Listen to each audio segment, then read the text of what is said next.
Seja bem-vindo ao Conversa Capital. Recebemos esta semana Mariana Vieira da Silva, Ministra da Presidência. Muito obrigada por estar aqui com a Antena 1 e com o Jornal de Negócios.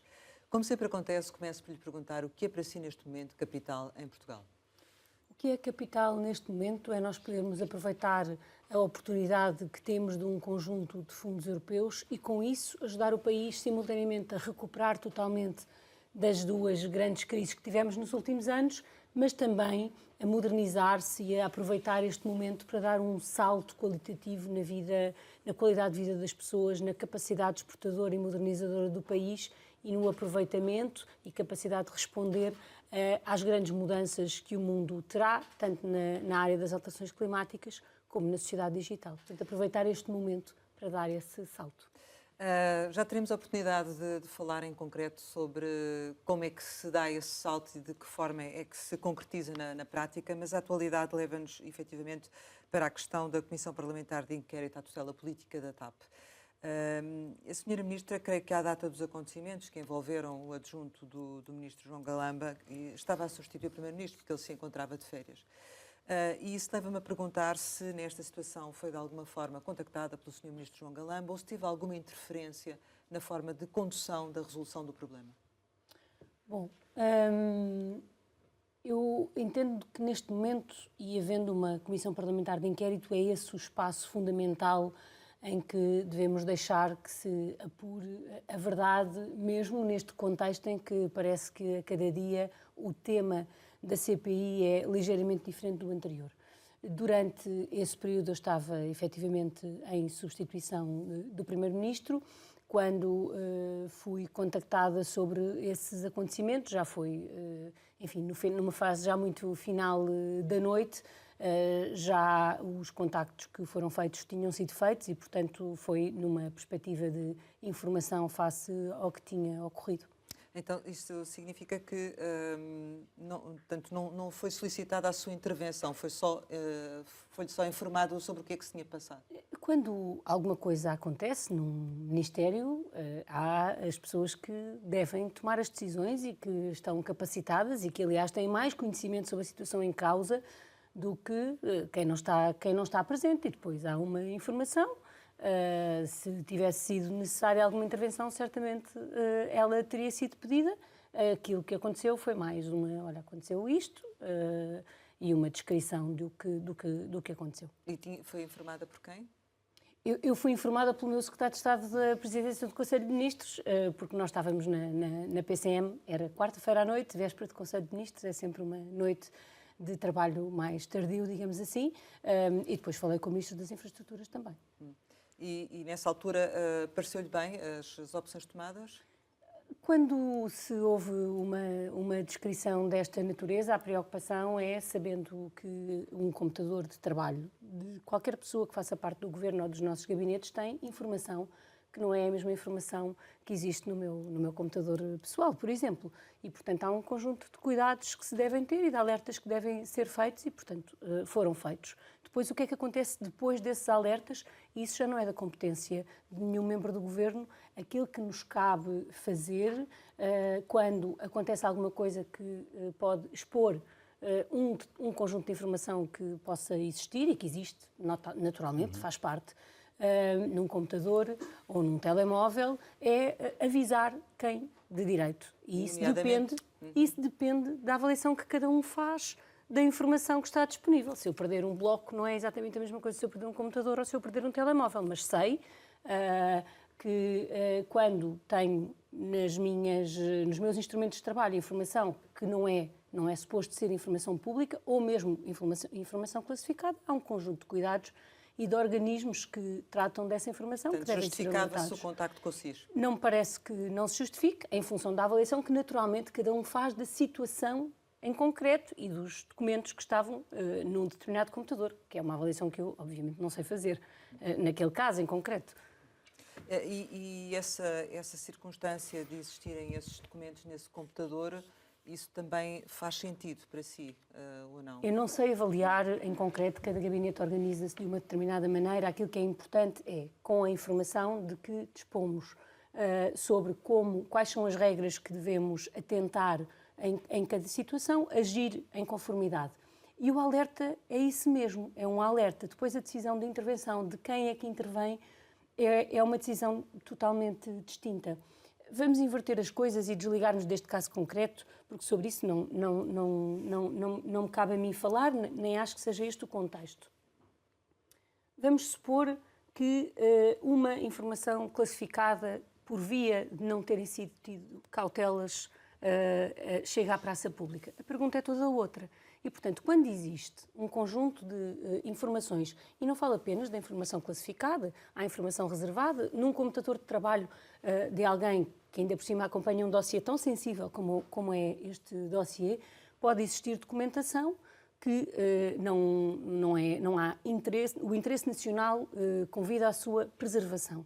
E, perante isso, devem ser alertadas as diferentes autoridades, desde a rede informática do governo, naturalmente, porque se trata de um computador, a outras. Essa avaliação é feita por quem sabe que informação é que está em causa e o reporte é sempre melhor do que o não reporte. Depois, o que acontece a partir daí, isso tem os mecanismos próprios de acompanhamento, que também não me cabe a mim.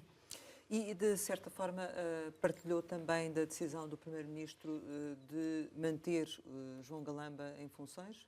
Se há uma decisão que é mesmo única e exclusivamente do Primeiro-Ministro, é sobre a composição do seu governo e, portanto, é ao Primeiro-Ministro que cabe, e sobre isso o Primeiro-Ministro disse tudo o que havia a dizer.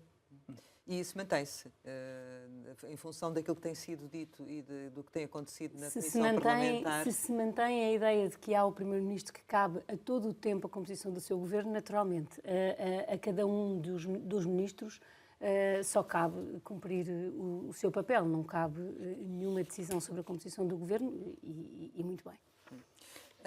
Mas isso não está, de certo modo, a fragilizar a imagem que o Executivo tem perante os portugueses e até mais do que isso, se não está, de certo modo, também a influenciar a credibilidade do próprio PS junto dos portugueses, toda esta situação?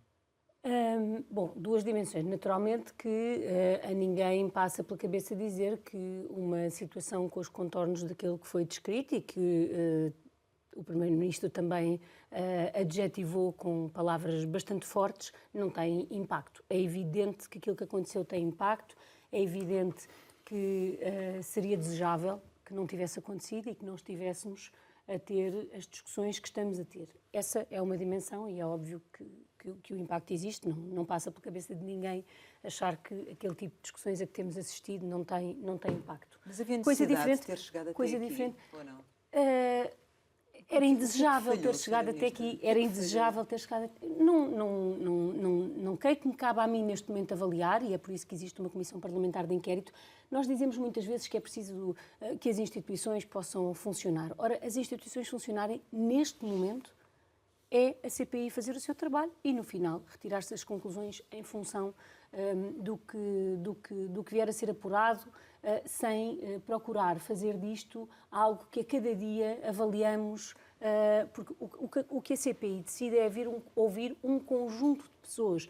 E é nesse conjunto, e não a função de uma audição, ou de outra audição, ou de outra audição, que nós devemos poder tirar as conclusões. Esse trabalho deve ser um trabalho feito com total liberdade por parte do Parlamento, como está a ser, e com uma serenidade devida face ao assunto em si e ao facto de ainda termos, creio que mais 3 semanas de audições. E por isso, do ponto de vista do Governo, este é o momento de aguardar por essas conclusões. Agora, isso não nos desvia, não me desvia, e porque também sou eu que aqui estou, de estar todos os dias a fazer o trabalho que me cumpre fazer. Acompanhar as negociações com a Comissão Europeia sobre a reprogramação do PRR, a trabalhar para poder apresentar aos sindicatos uma proposta de revisão do mecanismo de avaliação e de progressões nas carreiras que permita que os funcionários... seria que isso não acontecesse, não é? Mas a pergunta era se isto não ocupava e se não acabava por fragilizava e se não retirava credibilidade também ao próprio PS, não é?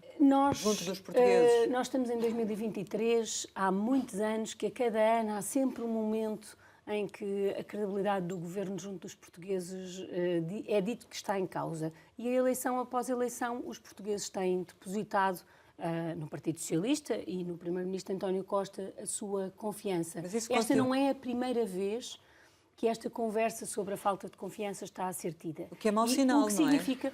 Não, o que significa que nem sempre a nossa avaliação sobre a falta de confiança, a nossa coletiva, corresponde exatamente àquilo que os portugueses, no momento em que escolhem, acham. E porquê?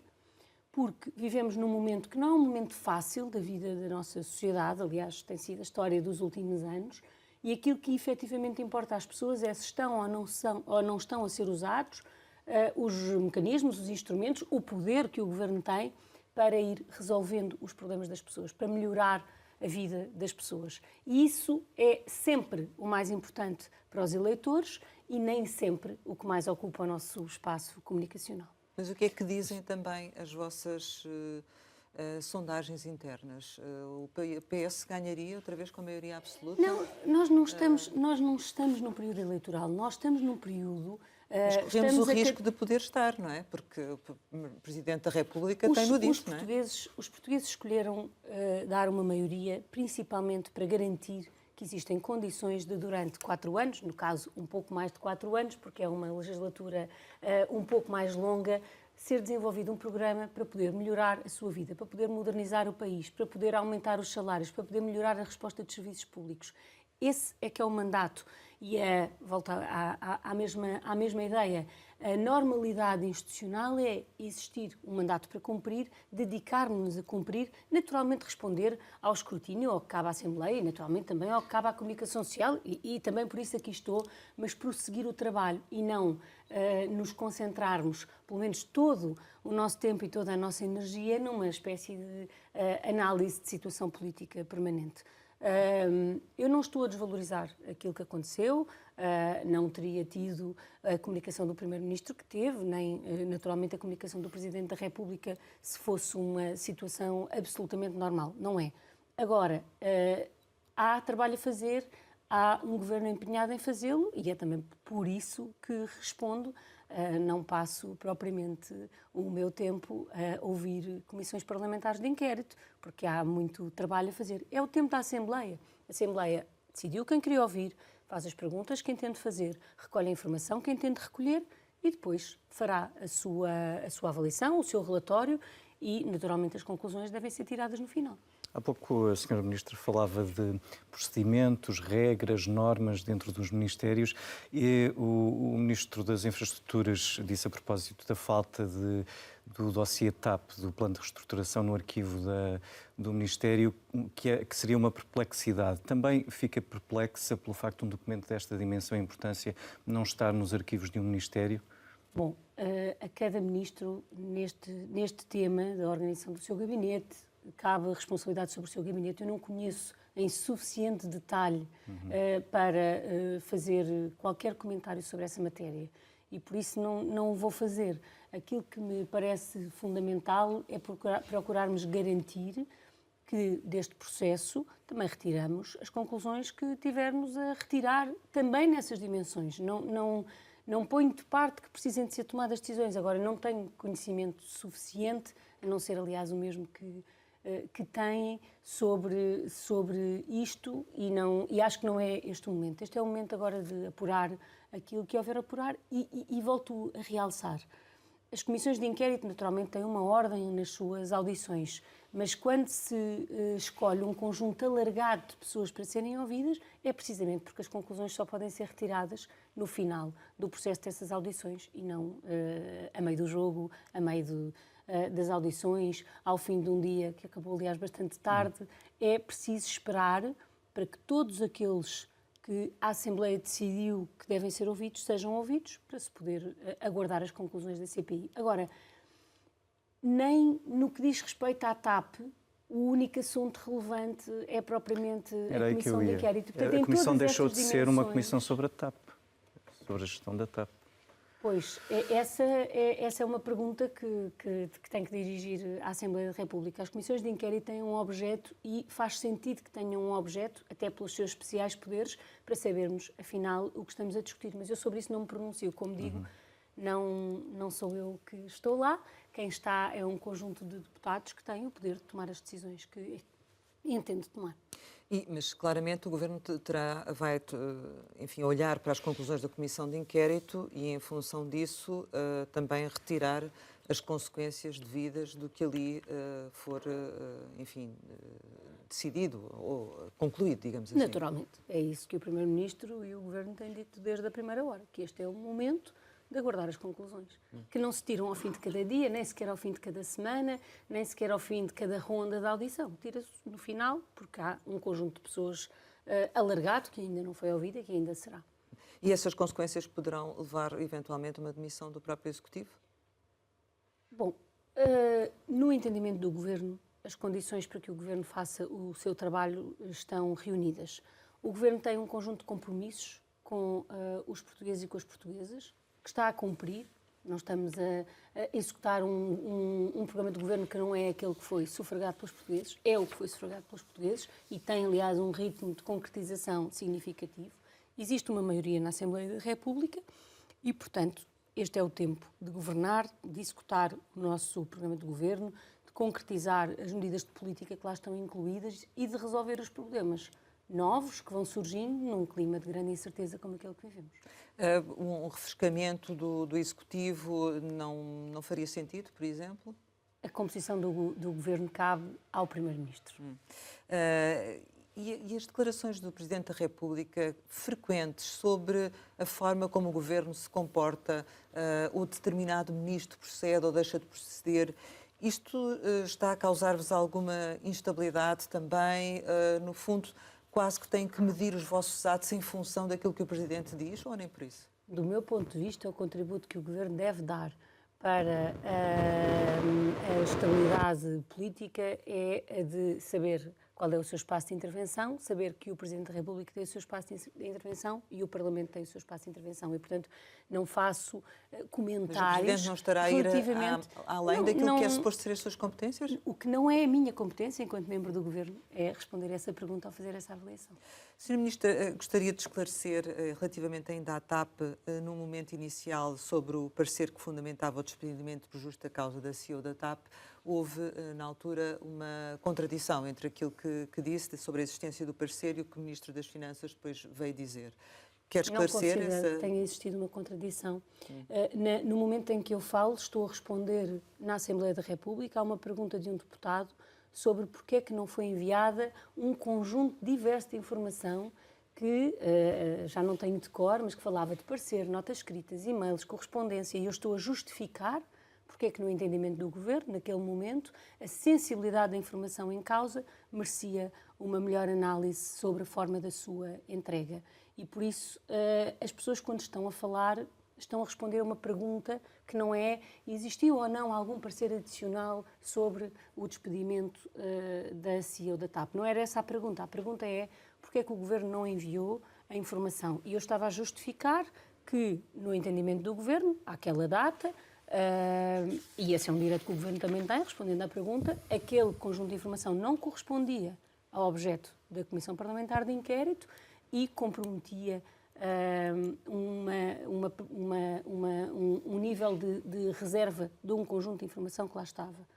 E é nesse contexto que utilizo a palavra parecer para me referir àquele conjunto de informação, porque era essa a pergunta que eu estava a responder. Nós não podemos deixar de ter em conta o contexto em que cada um está a falar, que não é sempre o mesmo. E, por isso, as expressões utilizadas não são as mesmas quando eu me estou a referir a uma pergunta que elencava um conjunto de informação jurídica e de apoio jurídico, julgo que sobre isso estamos esclarecidos, os próprios deputados que, entretanto, já consultaram, já o referiram, e o momento em que o Ministro das Finanças está a responder, que é sobre um tema em concreto, sobre uma decisão em concreto. São perguntas distintas e, portanto, têm respostas distintas e não deixa de ser um bom exemplo da forma como depois passamos dias e dias a discutir algo que, mais uma vez, não é uma questão de desvalorização, mas qual é o peso que, se chamamos de informação jurídica, nota jurídica ao parecer, a um pronunciamento jurídico, tem no debate político para ter ocupado não sei quantas intervenções do líder da oposição. E é só isso que... Mas eu respondo sempre que me perguntaram, sempre que qualquer jornalista me fez uma pergunta sobre esta matéria, eu respondi. A questão é que não foi feita, até ao momento em que, aliás, nesta mesma casa respondi. A questão, praticamente para concluirmos esta matéria, queria lhe perguntar o seguinte. Ao longo das suas respostas, vai sempre insistindo que o Governo está a cumprir aquilo que foi o programa que determinou. mas está a cumprir, mas com uma sucessão de casos que têm influenciado a forma como os portugueses olham para o governo. E, portanto, a minha questão tem a ver não só com o cumprir o programa, mas a forma como se cumpre e a forma como se transmite isso aos portugueses e a credibilidade ou não que se dá depois às ações do governo quando se aparecem estas situações. Isso não está fragilizado de alguma forma? Não precisam de fazer qualquer coisa para ultrapassar essa situação? É evidente que sempre que identificamos um erro, algo que não correu bem e que não foi bem feito, devemos corrigir. E não faltam declarações de membros do governo, também minhas, a realçar que aquilo que aconteceu não devia ter acontecido e que devemos melhorar e corrigir esses erros, sejam eles de comunicação interna, sejam de capacidade de focar também a nossa intervenção nas dimensões mais essenciais. Nunca ponho de parte, naturalmente, não. Aliás, se há coisa que procuro fazer todos os dias quando acordo de manhã é pensar como é que se pode fazer melhor do que no dia anterior. É que com uma maioria absoluta há uma responsabilidade também maior em relação à confiança que os sempre assumida e por em isso procuramos dar a cara sobre tudo o que acontece a cada momento e por isso foi votado favoravelmente a existência dessa comissão de inquérito e por isso tem sido partilhada toda a informação e colaborada ativamente com a comissão de inquérito. O tema é corrigir aquilo que não foi feito e focarmos no essencial. Cumprimos o nosso programa porque, como dizia, nós não estamos sequer num tempo de normal. Estamos num tempo de inflação alta que há décadas não vivíamos. Estamos num tempo em que a economia ainda estava a dar os seus primeiros passos de recuperação depois da pandemia, quando surge uma guerra na Europa, e por isso equilibrarmos. E eu acho que isso é uma responsabilidade de todos, também do Governo, naturalmente, equilibrarmos o tempo e a atenção e a energia que dedicamos aos diferentes problemas, continuo a achar que é algo que todos devemos contribuir para fazer. Numa transição já para a questão do PRR, mas ainda aqui com uma conotação política, relativamente ao diálogo com o PSD, no âmbito do Programa Nacional de Investimentos, chegaram a acordo com o PSD relativamente ao novo aeroporto, à alta velocidade. Até onde é que pode ir, neste momento, com o novo líder, esse diálogo para grandes investimentos, nomeadamente no PRR? Bom, a defesa que fizemos no que diz respeito aos grandes investimentos, existir um acordo de 2/3 na Assembleia da República e relativamente àqueles investimentos que ao longo dos anos mais têm provado sofrer com divergências de opinião entre os dois maiores partidos. Antes ainda em 2015, o Primeiro-Ministro António Costa ter tomado posse como Primeiro-Ministro foi sempre algo que referimos, porque não há nada pior do que estes investimentos são sempre de longo termo, exigem sempre, quase sempre, atravessar vários governos e nós temos procurado sempre, julgo que... Mas esse diálogo continua, Sr. Ministra? Pode haver aqui outros projetos em conjunto? Sim. O diálogo continua no sentido em que agora o que estamos a fazer é executar os projetos que foram decididos maioritariamente pelo Parlamento, que são maioritários. E quanto ao dossiê, talvez mais difícil de todos estes, que é o dossiê do aeroporto, foi acordada uma metodologia de decisão da sua localização. Certo, não há mas outras formas. O diálogo com o PSD para outras decisões serem tomadas em conjunto continua a existir? Neste momento, o que estamos a fazer é executar os planos de investimento então que foram decididos. Não existe, naturalmente, existe um diálogo permanente entre os partidos e designadamente entre os maiores partidos sobre os temas que são de opção estratégica. O início do desenho do quadro comunitário que agora se está a iniciar partiu precisamente de um diálogo do PT 2030 com o PSD na procura desse acordo. Agora, procurar um compromisso exige sabermos em que é que não nos entendemos e assumirmos as responsabilidades pelas decisões que neste momento é do Partido Socialista ou de um governo apoiado pelo Partido Socialista, mais precisamente. Então, indo concretamente ao plano ao PRR, que é de facto o grande, um dos suportes do crescimento económico nos próximos anos, assim será. Estamos numa fase de alta inflação, as obras estão mais caras. O secretário de Estado da Mobilidade já disse que há um custo acrescido nos metros de Lisboa e Porto que poderá chegar aos 600 milhões de euros. Já tem o cálculo final de quanto é que este impacto da inflação tem nas obras que estão financiadas pelo PRR? Bom, um pequeno enquadramento. O PRR, quando foi aprovado, é aprovado em função de uma determinada expectativa de custo face a um determinado resultado. Isso é particularmente relevante no PRR, ao contrário de outros fundos, porque precisamente o que vai ser avaliado como cumprimento é o resultado. E, portanto, com a inflação, o mesmo financiamento não serve para cumprir exatamente as mesmas metas. E é por isso que estamos neste momento em diálogo com a Comissão Europeia. A estimativa que tínhamos para o aumento total dos custos do PRR original ficava um pouco aquém dos 2 mil milhões de euros. Uma parte deste financiamento será assegurado também pelo PRR nesta negociação que eu estou a referir. A Comissão o que pede é que o país identifique com um conjunto de indicadores como é que se justifica um determinado aumento de preços. Outras vezes o aumento de preços decorre de alterações que, entretanto, foram feitas aos projetos, porque o PRR foi desenhado numa fase anterior e, nesse caso, necessariamente existirá uma entrada, digamos assim, de dinheiro nacional, de dinheiro do Orçamento de Estado, para completar esses investimentos. E, portanto, ficamos um pouco abaixo dos 2 mil milhões nas nossas expectativas neste momento. O Primeiro-Ministro tinha, aliás, indicado que recorreríamos aos empréstimos para compensar esta verba, na dimensão em que a Comissão a reconheça como um aumento de preços resultado da inflação, quando a verba vá além deste aumento de custos, então existirá uma necessidade de recurso ao Orçamento Nacional, de recurso ao próprio Orçamento de Estado. Está avançada, julgo que estamos numa fase já final de negociação para podermos submeter o nosso projeto de reprogramação do PRR, que depois será avaliado pela Comissão. Portanto, há um trabalho técnico prévio, que é agora o que neste momento se está a desenvolver. Estamos a falar de que obras, de quantas obras, de que tipo de obras? Bom, nós temos um aumento de custos em praticamente todos os investimentos. Porquê? Porque, desde logo, do ponto de vista até da mão de obra, existe um aumento de custos associado. Aquelas obras onde o aumento de custos é mais visível são precisamente aquelas em que há uma semana puderam discutir com o Secretário de Estado da Mobilidade Urbana, também as da habitação, ou seja, onde existe construção é a área mais pesada. Isto também depende um pouco do momento, nos próximos anos, em que a obra for realizada, porque já se sente em algumas matérias-primas um abaixamento de preços que também terá consequências. Portanto, é nesse trabalho, que é um trabalho técnico, de consulta de indicadores, para ver como é que estimamos esse aumento de preços, o que é pago pelo PRR e o que é que depois caberá ao Orçamento de Estado assumir. Mas já sabe ao certo qual é que é o valor do empréstimo adicional a solicitar à Comissão Europeia? Fiquei com dúvidas daquilo que disse. Ainda não. Nós tínhamos estimado um valor um pouco abaixo de 2 mil milhões de euros. Dentro deste valor, uma parte de aumento de custos, uma parte será por recurso a empréstimos, outra Mas por Orçamento de Estado. Mas poderá ser superior a esse valor? Não, o superior não será. Será do recurso aos empréstimos, será sempre inferior, porque só parte do aumento de custos será assegurado pelo PRR. Portanto, nós tínhamos feito um pedido de empréstimos de cerca de 2,9 mil milhões.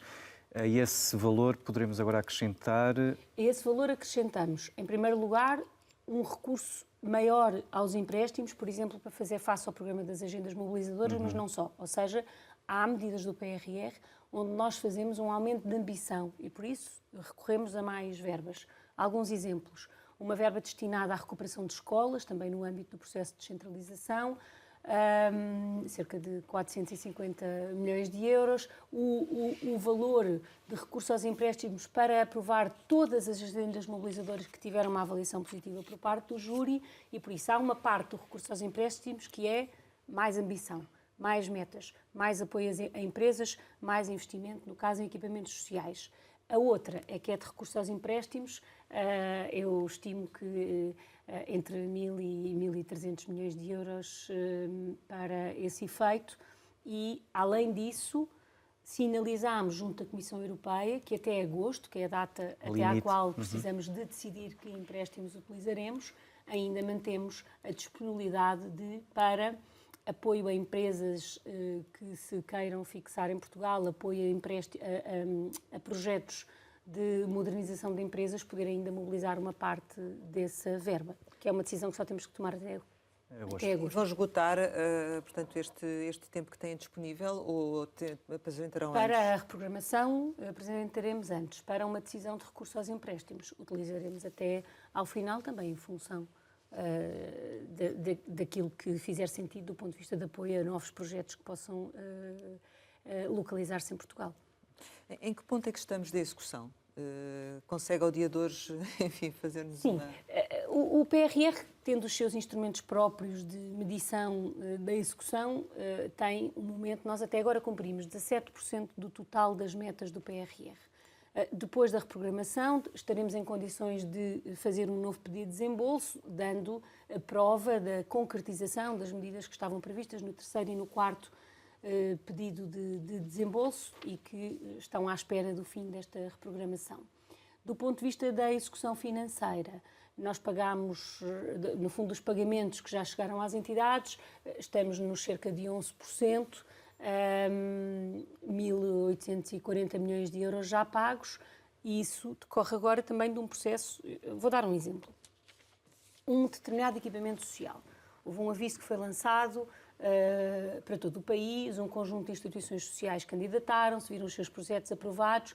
Só no momento em que se vai iniciar a obra é que há lugar a um primeiro pagamento. E por isso a parte dos pagamentos depende depois da execução. Porquê? Também para o país poder gerir do dinheiro que já recebeu da União Europeia, acelerar os projetos e ir pagando os projetos que estão mais à frente no tempo. Havia, por exemplo, há investimentos cujos projetos já existiam, que provavelmente o país já faria, por exemplo, na área da habitação. E o que tínhamos é uma capacidade de ir mais depressa. E por isso os pagamentos decorrerão. A nossa expectativa era, no final deste ano, ter atingido cerca de 4 mil milhões de euros, mas é uma estimativa que depende agora do desenvolvimento de obras, muitas das quais não cabem sequer ao Governo, dependem daquilo que as empresas, as instituições sociais, as autarquias forem concretizando no terreno. Portanto, esse nível de concretização neste momento está um pouco abaixo daquilo que era suposto estar em função do target final, é isso? Não. Nós, no início do PRR, a distribuição financeira que foi feita foi exclusivamente relacionada com a forma de receber o dinheiro. Mas no orçamento para 2022 já estava incluída uma meta para o ano que nós cumprimos. Ou seja, agora, à medida que os projetos avançam, tenho mais capacidade de saber a cada momento se estou ou não a cumprir a meta. Ainda não estamos na meta de dezembro, mas também não estamos em dezembro e sabemos que nestes temas de pagamentos de fundos o fim do ano costuma ser mais intenso do que propriamente o meio do ano. Onde é que agora, é preciso nós termos noção da exigência que temos perante nós. Nós, para cumprirmos o PRR, vamos ter que ultrapassar em muitos anos os 6,5 milhões de euros de utilização de fundos comunitários, quando até há 2 anos estávamos a utilizar 2,1, 2,2, 2,3. E, portanto, é efetivamente uma responsabilidade e um esforço pedido aos organismos públicos, às empresas, às autarquias e às num contexto económico que não é favorável, não é? Um grande investimento e de uma grande rapidez de execução, que tem, neste contexto, limitações difíceis que nós temos procurado. A capacidade de absorção poderá não ser temos que tão trabalhar grande. nela. Nesta sexta-feira é discutido o pacote da habitação. Dentro do pacote da habitação, além das medidas dirigidas à habitação, faz parte um projeto muito significativo de licenciamento, urbanístico, licenciamento urbanístico. que aliás o Jornal de Negócios deu nota nos últimos dias. Esse diploma, além de ser bom para a nossa economia, é muito importante para a execução de fundos, porque acelera e permite concretizar mais rapidamente estes financiamentos. E por isso é retirando os obstáculos que se colocam à nossa frente, trabalhando em conjunto com as entidades, que nós procuramos garantir que o país cumpre aquilo que tem para cumprir no âmbito do PRR, que é uma grande oportunidade de modernização do nosso país. Mas, enfim, imagino que haja obras que a preocupam mais, não é? Até porque são obras de grande dimensão e aí é onde, efetivamente, poderá haver risco maior. Isso está identificado? Está a ser feito um esforço para ultrapassar essa situação? A forma como nós decidimos implementar o PRR foi precisamente concentrar nas áreas governativas que tutelam a política pública esse desenvolvimento. Portanto, o nosso trabalho com cada uma das áreas, com a mobilidade urbana, com a habitação, é permanente e diário, umas vezes para procurar resolver problemas que aparecem, encontrar melhores soluções, e isso algumas vezes até acaba no processo legislativo a poder, como o exemplo que dei, transformar, por exemplo, a habitação. É um grande investimento que as autarquias terão que fazer. Fomos percebendo que dificuldades tínhamos. Aprovámos uma alteração ao Código de Contratação Pública para permitir os concursos de concessão-construção. E esse trabalho, que é aquele que me cabe a mim, que é esse de coordenação mais transversal, de identificar os problemas, de procurar perceber o que é que precisamos de fazer e depois, naturalmente, de fazer a articulação com a Comissão Europeia, que está a ser feito diariamente e que não escondo, é um desafio enorme. Nunca o escondemos, aliás, somos sempre os primeiros a mostrar o que é que isto ia significar. Agora, que ao mesmo tempo, por exemplo, no ano passado tínhamos uma meta para cumprir muito exigente do PT 2020 e cumprimos. Tínhamos que ter condições para lançar até março os primeiros anúncios, os primeiros avisos do Portugal 2030 e cumprimos. E executar o PRR, e cá estamos a cumprir, isso posso garantir que estamos a fazer e já se nota-se no investimento público que cresceu muito já no último ano e continuará a crescer. Nota-se quando nos deslocamos a vilas, aldeias e cidades de Portugal que vão ter um novo centro de saúde, que vão ter um novo lar de idosos, que finalmente vão ter uma creche que permita corresponder à cobertura. Nota-se quando, junto das universidades, percebemos o enorme investimento de tempo e de recursos que estão a fazer para termos uma rede de alojamento estudantil que supera um dos problemas que Portugal tem para fazer crescer o número de alunos do ensino superior. Portanto, não corremos o risco, como dizia há pouco, de desperdiçar esta oportunidade única. Eu peço desculpa. Se não corremos o risco de desperdiçar... Estamos a fazer tudo para não desperdiçar. Não apenas utilizando o dinheiro, mas principalmente garantindo que as verbas que Portugal tem à sua disposição são colocadas para resolver os problemas que Portugal tem. Quando os nossos problemas são de sermos um dos países mais desiguais da União Europeia, procurar que os recursos comunitários e nacionais sejam colocados para resolver essa desigualdade. Quando sabemos que temos um problema de qualificação de alguma parte da nossa economia que não tem conseguido acompanhar o grande esforço exportador com grandes resultados que estamos a ter, então apoiar as empresas para essa inovação. Quando sabemos que o preço da energia pode ser um obstáculo grande à nossa competitividade, apesar de com as nossas respostas não ter acontecido isso nos últimos anos, investir na descarbonização e na eficiência energética. É isso que estamos a fazer. E qual é que tem sido a sensibilidade da Comissão para estas derrapagens? Até onde é que realmente eles estão disponíveis para ir? A Comissão Europeia não vê que Portugal tenha um problema de derrapagens. E porquê? Porque Portugal é, neste momento, o terceiro país que mais executou os fundos do quadro comunitário anterior, um dos países que já está com avisos lançados do atual quadro comunitário e um dos 5 países que já fez 2 pedidos de desembolso. E muitas vezes nós temos aqui, a nível nacional, uma discussão que não corresponde àquela que nós temos com a Comissão. Mas a questão é que todos os países têm este problema, porque todos os países tiveram que enfrentar a inflação e, portanto, o custo das obras não, com certeza. aumentaram, não é? Como sabem, foi o Primeiro-Ministro António Costa um dos primeiros a escrever à Presidente da Comissão, alertando para, neste contexto inflacionista, a pressão que seria concretizar, com um prazo tão apertado, o PRR.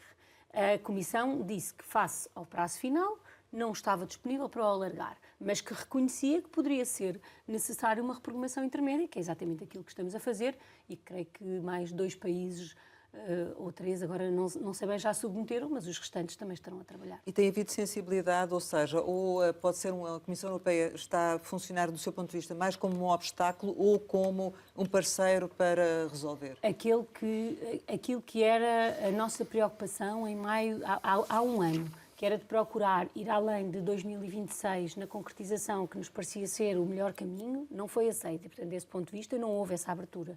Do ponto de vista da reprogramação dos prazos intermédios, de olhar para os custos, de perceber que temos de considerar que, no momento que vivemos, pode haver obstáculos à concretização, por exemplo, no acesso a matérias-primas fundamentais, conforme vos explicou a semana passada o Estado de Estado da Mobilidade Urbana, de alguns grandes investimentos. Aí noto uma grande receptividade, até porque todos os países têm os mesmos problemas e, por isso, naturalmente também se transforma numa avaliação de que existe mesmo um problema.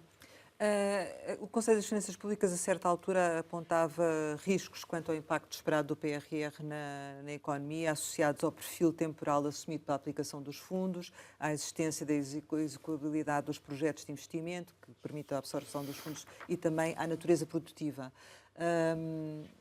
Imagino que não partilhe deste ponto de vista. Existem riscos. Existem, obviamente, riscos quando um país, entre 2019 e 2023, precisa de passar de 2,3 mil milhões de euros para 7 mil milhões de euros de execução de fundos. Não existe riscos. Nós desenhamos um conjunto de medidas na interligação entre o que é o Portugal 2030 e o PRR, que consideramos que permitem ir aos bloqueios fundamentais que a nossa economia tem, para os superar, diversificar muito, e há investimentos feitos por autarquias, outros por instituições sociais, outros por empresas, outros pelo Estado Central, e garantir uma coesão territorial da globalidade destes investimentos, precisamente para ultrapassar esses riscos. Cabe ao Conselho de Finanças Públicas, naturalmente, alertar para eles, cabe-nos a nós encontrar as soluções para que eles não se concretizem. Ficará a aguardar depois as próximas conclusões do Conselho. Vamos trabalhando. Em relação aqui à economia, a Comissão Europeia fez uma revisão em alta das previsões para o crescimento da economia, para mais do dobro no final deste ano, e o Presidente da República também já disse que até pode vir a ser mais. Seja como for, o que eu lhe pergunto é como é que vão efetivamente aproveitar, ou como é que devia ser aproveitada esta diferença daquilo que será o resultado final e a previsão que existia em termos de crescimento económico? Bom, em primeiro lugar, essa é uma boa notícia. Nos últimos anos, entre a pandemia e a guerra, ciclicamente nós tememos, com razão, que os impactos desta crise representassem para a economia portuguesa, por exemplo, o que crises anteriores representaram.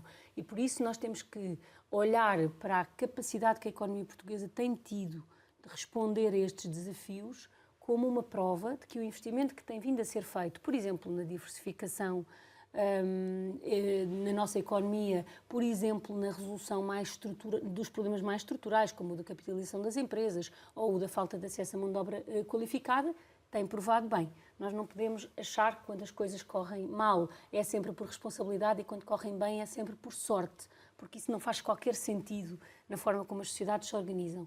E por isso eu olho para esses números como uma demonstração de que tem sido possível. Eu vou dar um exemplo. Nós tínhamos uma meta para 2027 de alcançar 50% do PIB em exportações e para 2030 de 27%. Ora, já ultrapassámos de 53%, para 2030 de 53%. Já ultrapassámos os 50%. O que é que isso nos diz? Que estamos a fazer as apostas certas e que importa continuar, que importa ir identificando os problemas. E por isso, aquilo que temos feito quanto aos números da economia, quando eles se concretizam, do ponto de vista do que isso resulta para a receita do Estado, é procurar ir mais longe do que tínhamos inicialmente previsto num conjunto de medidas, seja o aumento dos salários da função pública, seja decidir mais cedo do que tínhamos pensado poder decidir o tema das pensões, seja criando uma medida de resposta à inflação mais focada nos bens essenciais, como é o IVA zero, seja apoiando as famílias mais vulneráveis. E, portanto, do ponto de vista da receita e dos bons resultados económicos, utilizar esses recursos, não querendo ir mais rápido na redução do déficit, mas utilizando esses recursos para desenvolver as políticas públicas de que o país precisa. Do ponto de vista dos bons resultados económicos, ser ainda mais ambicioso e utilizar os fundos, às vezes já não. Repare que o PRR tinha sido desenhado para recuperar e, neste momento, pode ser utilizado para dar um salto, um reforço qualitativo e quantitativo na nossa economia. É isso que estamos a procurar fazer. Mas isso significa, Sra. Ministra, que poderemos, face a esses bons resultados, aproveitar para reduzir, por exemplo, a carga fiscal? Bom, no programa de estabilidade que o Governo apresentou na Assembleia, prevê-se precisamente que daqui até 2027 possa ser feito um caminho de redução, nomeadamente do IRS, precisamente porque temos essa disponibilidade e é isso que faremos daqui até 2027, como o programa de estabilidade de resto já indicou. Mas ser mais rápido nisso é possível? Aquilo que está no programa de estabilidade já é um acrescente face à aquelas que eram as principais medidas do programa do Governo, que para o IRS, nomeadamente, além das medidas que já estão em vigor e do IRS jovem, faria agora outros acertos. Tendo mais capacidade, podemos ir mais rápido. Isso é o que temos feito, repare, na verdade, desde 2015. Sempre que a economia e os resultados nos permitem ir um pouco mais longe, vamos. Por exemplo, não faz parte do programa do Governo, nenhuma aceleração específica de progressão nas carreiras que não aquela que resulta da revisão do CIADAP que apresentaremos em julho.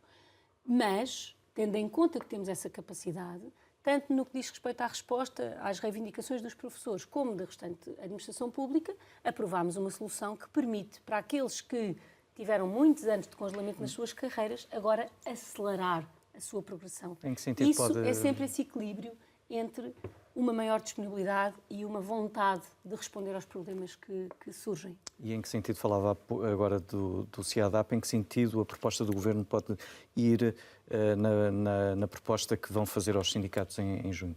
Bom, o nosso objetivo é, por um lado, é garantir que numa carreira de um funcionário público deve existir um desenvolvimento normal. Isto não significa forçosamente toda a gente chegar ao topo da carreira, mas significa que não devemos ter, como temos neste momento, praticamente 40% das pessoas nos 4 primeiros escalões, e agora estou a falar das carreiras gerais, que são aquelas pelas quais sou principalmente responsável. E, portanto, o que é que estamos a fazer? O que é que já fizemos? Os pontos que os funcionários públicos têm quando dão um salto na carreira ficam para si, para usar no próximo momento de progressão. A avaliação passa a ser anual e não de 2 em 2 anos. Essas duas medidas, por si só, já permitiam que um funcionário público que tenha sempre excelente, eu estou a usar só como referência, que até agora não conseguia chegar ao topo da carreira, passasse a conseguir. E agora trabalharemos no sentido de, através de uma mudança nas cotas, através da criação de uma nova nota mais rápida do que uma avaliação, um ponto, possamos acelerar no sentido de, apenas como exemplo, para quem tenha sempre excelente, os 40 anos não serem os anos que leva a chegar ao topo da carreira, mas que possa baixar dos 30. E isto já significa um sinal dessa aceleração. Não é apenas isto que queremos fazer. Queremos também garantir que a avaliação que é feita de um serviço público, de um dirigente e de um trabalhador tem uma relação. Se um serviço público mais do que cumpre os objetivos que se propôs, isso deve traduzir-se, porque só pode ter acontecido porque os trabalhadores também estiveram muito bem no desenvolvimento dessas tarefas, por exemplo, numa cota maior, no caso desse serviço. E, portanto, essa relação entre a avaliação dos trabalhadores, a avaliação dos dirigentes e a avaliação dos serviços... Já tem Ainda estamos a trabalhar, nós apresentaremos aos sindicatos o diploma em julho, e até agora temos feito as reuniões técnicas necessárias. Começámos precisamente por esta articulação entre serviços. A seguir temos o tema de procurar que as competências também façam parte da avaliação, que até agora é só por objetivos e não por competências. E estamos a trabalhar no sentido de conseguir aquilo que me parece o objetivo principal. A função pública tem que ser atrativa e essa discussão não é uma discussão meramente de atualizações salariais nem de níveis salariais. É também de, quando alguém entra numa carreira, saber o caminho que tem à sua frente e ser um caminho normal. Normal porque não congela, isso temos conseguido desde 2018, mas normal porque permite uma efetiva progressão. E isso também significa que estes bons resultados poderão dar lugar, eventualmente, a um novo aumento intercalar na função pública? Nós, com o aumento que fizemos no subsídio de refeição e com este acréscimo de 1%, que aliás esta sexta-feira começa a chegar aos funcionários públicos, conseguimos que a massa salarial que evoluía 5,5%, seja agora de 6,4%, peço desculpa. E isso já significa uma aproximação muito maior à inflação que tivemos e, acima de tudo, já um valor acima da inflação com que estimamos fechar este ano.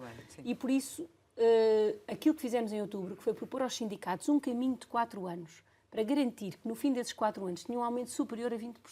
E aí, mais que compensaria a inflação previsível também para esse período, que era de 14%.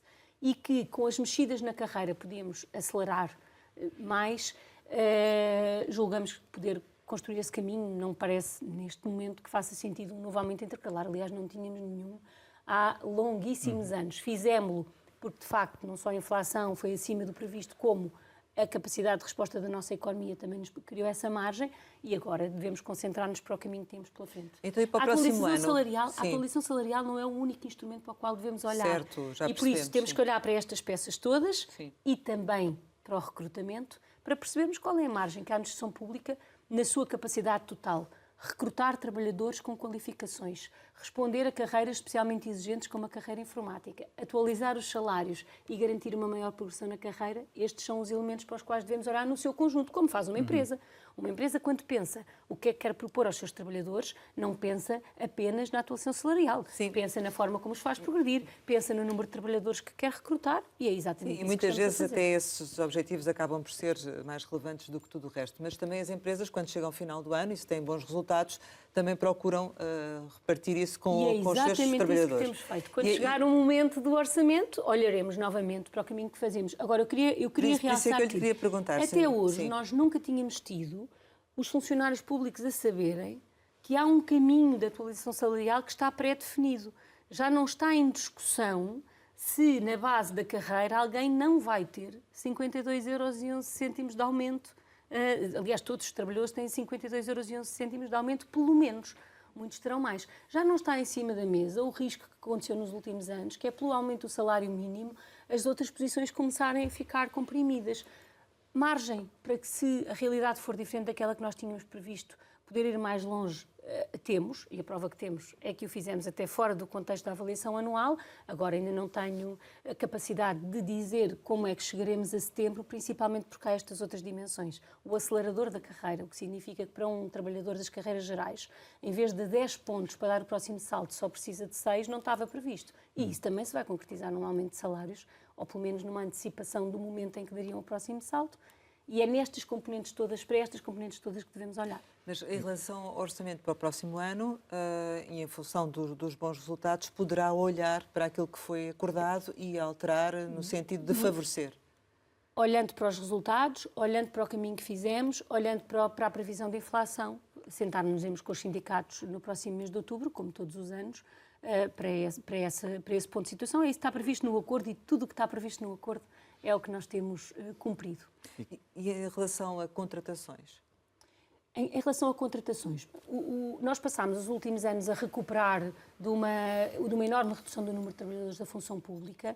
Temos neste momento mais 85 mil trabalhadores do que tínhamos em 2015.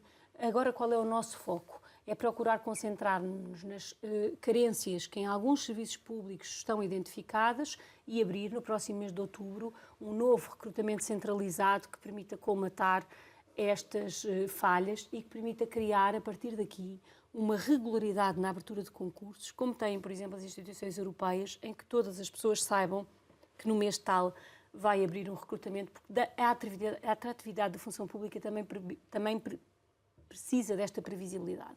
E por isso fazemos esse recrutamento, que já não é de uma substituição tão grande de carências como aquela que fizemos nos últimos anos, mas é de garantia que nas competências que precisamos conseguimos responder. Quer concretizar o que é que... Alguns serviços, por exemplo, na área do planeamento, da avaliação de políticas públicas, perderam muitos trabalhadores ao longo das últimas décadas. O conhecimento no Estado é algo que é preciso ser garantido. As pessoas que sabem mais sobre combate à pobreza são trabalhadores do Estado e nós temos de garantir que essa passagem de conhecimento existe. E por isso ainda não temos terminado esse trabalho. Fizemos o trabalho de levantamento junto de todas as áreas governativas e agora estamos a procurar adequar essa procura. Sabemos que temos, por exemplo, carências na área informática e para isso vamos rever a carreira e também procurar um sistema de recrutamento que permita que o Estado tenha essa capacidade. Dei só alguns exemplos, a par, claro, do reforço, que esse já está identificado e decidido, de áreas que são fundamentais, não apenas para a concretização do PRR, mas para os próximos anos. A área digital e a área da energia são áreas que serão fundamentais nos próximos anos e que têm em curso já um reforço de recrutamento nestas matérias. Já sabe quantas vagas é que vai abrir? No total, ainda não. Estamos a fechar ainda. Estamos a falar da função pública. O Governo, um dos objetivos que tem é aumentar, que a massa salarial, que o peso dos salários no PIB cresça para médias europeias, dos 48,1%. No privado, a única intervenção que o Estado tem aqui, ou que o Governo tem, é através do salário mínimo. Há alguma opção que poderia ser tomada de não acelerar... É só através do salário mínimo. Ou de efeitos fiscais também. O que o acordo assinado com os parceiros sociais diz é precisamente um conjunto de medidas de política que possam contribuir para que as empresas possam fazer esse aumento salarial. Tanto do lado fiscal, incentivando esse aumento, como do lado, por exemplo, dos apoios ao emprego, apoiando para quem contrate, por exemplo, licenciados no valor que é também o correspondente ao início dos licenciados na função pública e, portanto, há inúmeros instrumentos e mesmo diversas dimensões de redução de custos de contexto, de que os licenciamentos são um exemplo, fazem parte daquilo que acordámos ser o contributo que o Estado pode dar para que as empresas possam ir mais longe num caminho que é fundamental, não apenas para a nossa economia, também para a nossa sociedade, para enfrentar o desafio demográfico e para as próprias empresas. Sem jovens qualificados, sem profissionais qualificados, nós não conseguiremos dar o tal salto que precisamos dar na modernização do nosso país. Mas não está previsto que se acelere os aumentos previstos do salário mínimo, por exemplo? Aquilo que nos dizem os dados da Segurança Social é que o crescimento de salários do setor privado tem ido até além do que estava previsto e, portanto, significa que estamos a conseguir cumprir o nosso objetivo. Haverá, em termos gerais, algum programa ou algum plano para, nomeadamente, a integração da nova imigração que está a chegar a Portugal por via também da ausência de restrições aos vistos, não é? E até a forma da sua integração no mercado de trabalho, haverá alguma coisa nesse sentido? Porque falava há pouco da falta de mão de obra e da falta de pessoas que temos, não é? Este tema das migrações tem duas dimensões fundamentais. Uma é de procurar retirar as dificuldades que existem quando as empresas precisam de contratar ou quando pessoas originárias de outros países querem vir para Portugal à procura de trabalho. E por isso foi criado o visto de procura de trabalho e por isso temos o acordo da CPLP que permite uma mobilidade laboral completamente diferente e por isso estamos a trabalhar no levantar de obstáculos, cumprindo naturalmente todas as condições que, por sermos um país europeu, também temos que cumprir. Outra dimensão é uma aposta grande em todas as dimensões de integração, que vão desde o início da língua, a ter uma resposta habitacional melhor, a poder reconhecer, por exemplo, competências de trabalhadores, e esse é um trabalho que está a ser feito, não só pelo Ministério da Educação e pelo Ministério do Trabalho, no âmbito da certificação das habilitações, mas que também decorre daquilo que estamos a fazer no âmbito das ordens profissionais e do acesso às profissões, que também terá dimensões que facilitam esse acesso a profissões no nosso país. Estamos a chegar ao final, temos mesmo que terminar, mas eu gostava ainda de colocar uma última questão que tem a ver precisamente com o contexto que se vive de aumento da inflação, aumento das taxas de juro.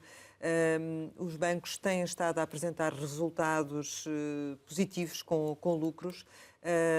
E o Governo já avançou com algumas medidas para, no fundo, de certo modo, obrigar a banca a renegociar alguns empréstimos e o próprio Governo, enfim, chegou à frente com bonificações. A minha questão é, não está se calhar na altura de a banca também fazer um pouco mais para ajudar os portugueses? Até porque houve uma altura em que a própria banca também precisou e o Estado também facilitou. Bom, o Governo não toma esse tipo de decisões. O que procurámos foi desenhar os instrumentos que, por um lado, dê o direito às pessoas de verem renegociados os seus contratos e, por outro, que criem esses benefícios, essas bonificações para ajudar a compensar um aumento excessivo de preços, aliás, dos custos dos juros. Aliás, esses pagamentos, creio que ainda estão agora a começar a ser pagos e é preciso avaliarmos. A nossa expectativa também é de procurar que as medidas que tomamos, e por isso foram aquelas que tomamos, sejam as suficientes para garantir que as pessoas conseguem pagar a sua casa. É nisso que estamos apostados. Os bancos têm também os seus instrumentos de renegociação, que a expectativa que temos é que usamos. Não cabe ao Governo, bom, e neste caso então muito menos a mim, essa intervenção direta, além daquela que nós temos feito. Sim, mas a certa altura foram mesmo obrigados a avançar com um diploma certeza. para obrigar a banca a renegociar. E desse é o sentido da minha pergunta. E depois até ter que ir mais longe encontrando um mecanismo adicional de apoio. Vamos também avaliar como é que ele prova. Acho que ainda é cedo para sabermos, estamos no início desse processo. Chegamos ao final e, como habitualmente, costumamos lançar algumas palavras para uma resposta rápida. A primeira é Mariana.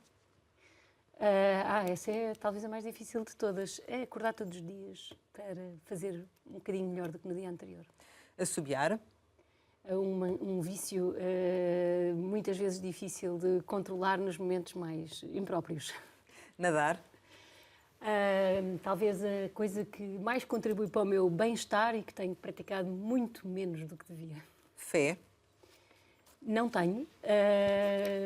Não cresci sem grande convivência com pessoas que tenham fé. É algo com o qual tenho uma relação difícil por não fazer parte, não só da minha pessoa, mas também do mundo que mais me rodeia. Sofrimento. Algo que faz parte da vida, para o qual temos que estar preparados e criar as condições para nos ultrapassarmos e trabalhar para poder ser menor. Eutanásia. Um direito que finalmente temos. Resiliência. Bom, uma palavra estranha que entrou no nosso vocabulário, que faz parte das minhas obrigações políticas neste momento, mas que me parece, enfim, não a melhor. Tabaco. Não fumo, cabe ao Estado defender aqueles que não fumam nos seus direitos. Corrupção.